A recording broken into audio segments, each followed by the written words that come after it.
morning, Councilman. Good morning. How's everybody out there? We on our way to the Black Caucus, sponsored by Councilwoman Zeneta Everhart. This is the first year I'm participating. I really appreciate her hard work and what she's doing. We need more of these conversations, but more importantly, we need more of these conversations that lead to change. And that's critically important. I think we can have so many meetings, we can have so many things that we go to the bar for, happy hour and all that, but if we walk away with nothing, what do we do? And so I'm really happy to be a part of this. I hope that it grows into something even greater, because I think this is the thing that we need to have. These are the types of conversations that we need to have now, not later. How do we get an agenda established? And for me, it's not about just getting together and talking. It's about having a tangible agenda that we can see and feel, and it ain't from nobody else. Let me just be clear with you. Sometimes we put our hands in others and think that they're going to make change for us.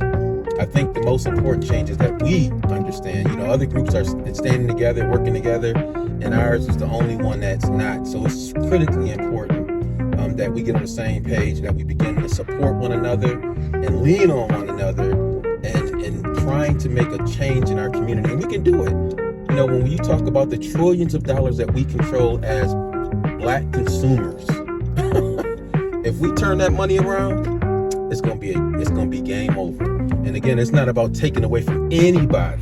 It's about developing for us.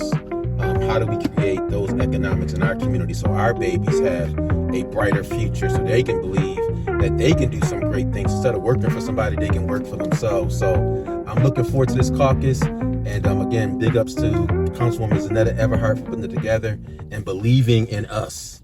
Oh, this is good, man. This is what we need to have if we're gonna make our community better. So I'm with my colleague Zeneta Everhart at the Black Caucus, and this is the second year that third year that she's done this. Third year. And I'm so excited to be here. This is my first time attending, but I'm hoping to hear about the positive things that they're looking to do and organizing. And so just explain, why did you come up with this? So I started the Buffalo Black Caucus. It was actually my personal response to 514, right?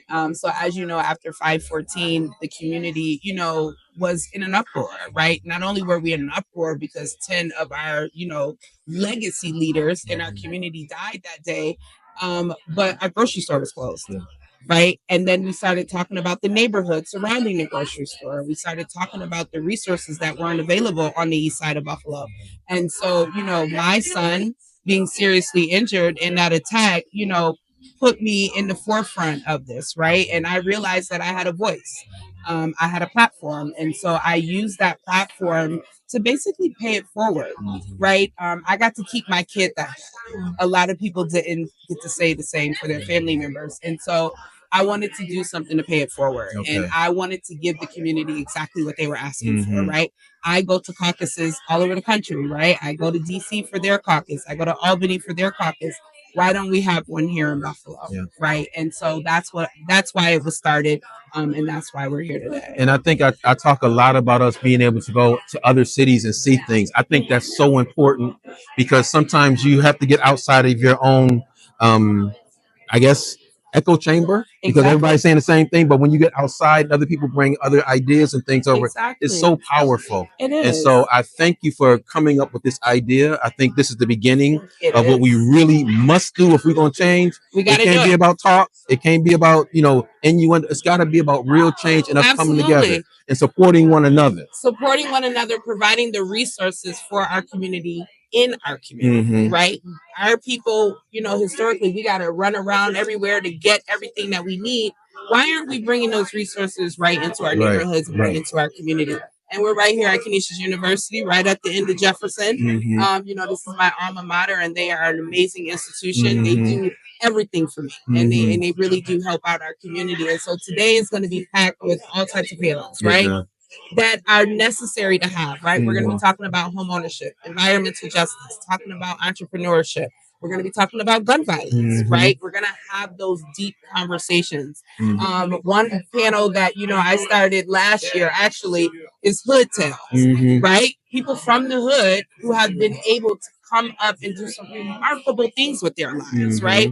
We have have those conversations. Our young people need to hear that, you know, I'm a little Black girl on the East Side, right? Me specifically. But one day I was sitting across the table from President Joe Biden having a conversation about the East Side of Buffalo. Our young people need to know that that can be done, right? And so we need to have those conversations about the struggles. I talk all the time about the things that I've been through in my life, right? I grew up in a house that was tumultuous, right? I had a mother addicted to drugs, right? I come from a divorced family. You know, we went through some things. And I tell my young people those stories all the time because they need to see their dreams realized and they need to see that they can still do it. And so that's what the caucus is about. So thank you to the councilwoman for her leadership on this.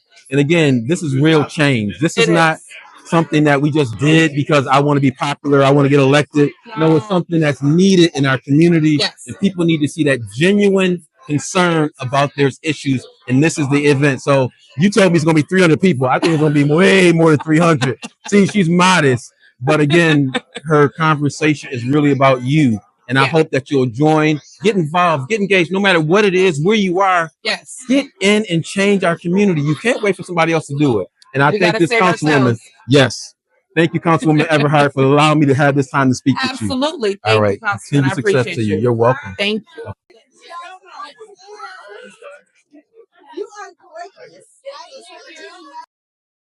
So, no handshaking of the competition or what? No, sir.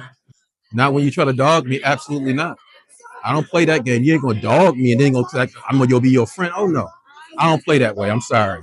Now, if somebody don't like it, I'm sorry. Jesus hasn't got me situated as he's still working on me. Councilwoman, thank you for your leadership in this. Let me say, leadership is one of the most important things that we must have. Good leadership. Leadership that understands the dynamics in our community. Leadership that understands that we can't continue to have our hands out for people to do something for us that haven't shown us they're going to do. But when we come together and we exercise our minds and our thinking, because sometimes we let people tell us stuff and we believe it and we know it's not true. One of the things that I would love to see from this caucus is how do we develop our own economics? That's the biggest piece. We keep having our hands out to people that have shown us they ain't gonna give us nothing. But when we develop our own economics, then we control our neighborhoods and we control our communities. But this is the beginning part of that we have to have these conversations, real conversations that some of us know we have, that we don't support one another. We're quick to tear each other down, but we won't build each other up. But when we put that together with the economic piece, we will control our neighborhoods and we will control our destiny. As Malcolm X said, if you have to go to your enemy, I feel sorry for you. But when we come to us and we deal with us and we stand on that platform to take care of us, it's game over. So I hope that this will be a catalyst to make those things, those real changes that we must have and not do what we've done for 20 years, but have it a new day. And I thank the councilwoman for her leadership, her guidance, and her genuine concern for what we do for one another. Thank you. I got to get to this funeral. Yeah, it's 10:43. So I'm mayor of the city of Buffalo, and I would love to have a lawn sign. Is it okay for me to give you a lawn sign?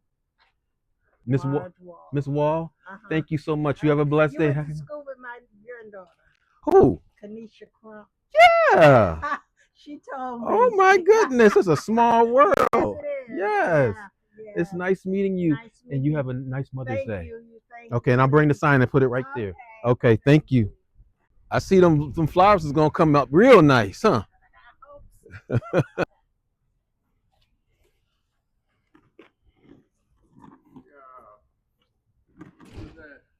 That's something that we got to talk about and see how we fix it, because we want to make sure we can help deliver for you. Because what you're saying is that it seems like when they plow on that side and then it just builds up on this side and you can't even get off your street, off the driveway. Exactly. Okay. Right. Thank you for letting me know that. Okay. All right. Take care. Now, I used to go to school with this young lady's, her daughter, your granddaughter. Yeah, my granddaughter. It's just a small world. Tell me her name again.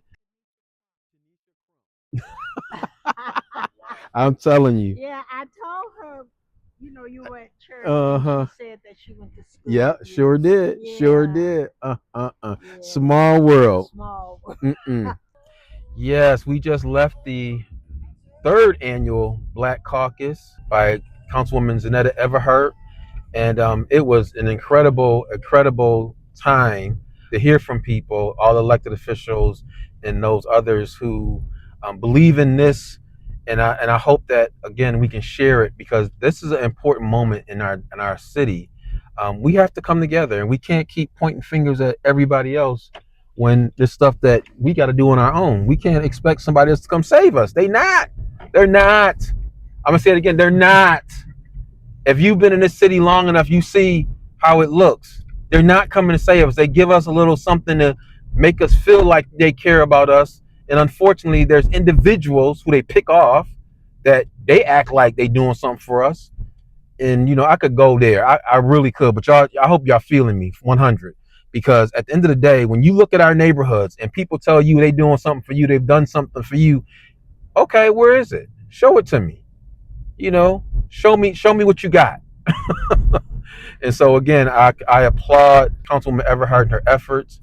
There's a whole panel discussion. I hope people, if you have the time, if this comes up today, that you go over to Canisius College and hear the powerful information that these folks have. They say knowledge is power, and it truly is. And we have to believe that. Zeneta Everhart talked about the mental illness in our schools and some of the challenges that our parents have. And I didn't even know that was her. Shame on me. But the lady is on point when it comes to dealing with mental illness and the impacts on our community. She referred to the crack epidemic. And I never even thought about that, how the crack epidemic and the crack babies, how a lot of this stuff is affecting them, and we never even pay attention to it. However, and again, I'm not against anybody that needs services and needs support. When we talked about the opioid epidemic, they were giving people treatment, and for us, they were locking us up. And so people, I'm just saying, that's when I say pay attention, because we have come from slave mentality. We continue to be enslaved in our minds, and we got to change that. And again, it's not against anybody. It's about saving us. So if somebody tries to say, oh, he's against it. No. I didn't say that. But you're going to save your people. I'm going to save my people, and we're going to stand together. And I believe when we stand together and we start working together, it'd be a better community. It's about the human race, not just one race. And so, again, thank you, Councilwoman Everhart, for your leadership, your vision, and thank you for all the folks who participated. There were many, many people there near looking to get that information to improve their lives. And I think that's what we must, again, try to thirst for and share with people, as many as we can. Because, again, school board member Everhart really put something in my mind that's now I'm like, man, we got to start going back and saying, how are these people who are affected from the crack epidemic, how are they holding up? Because they got to be messed up when your parent is locked up, you've been exposed to drugs. There's a lot of things that impact our community that sometimes we're not willing to deal with, and we don't even know how to deal with it.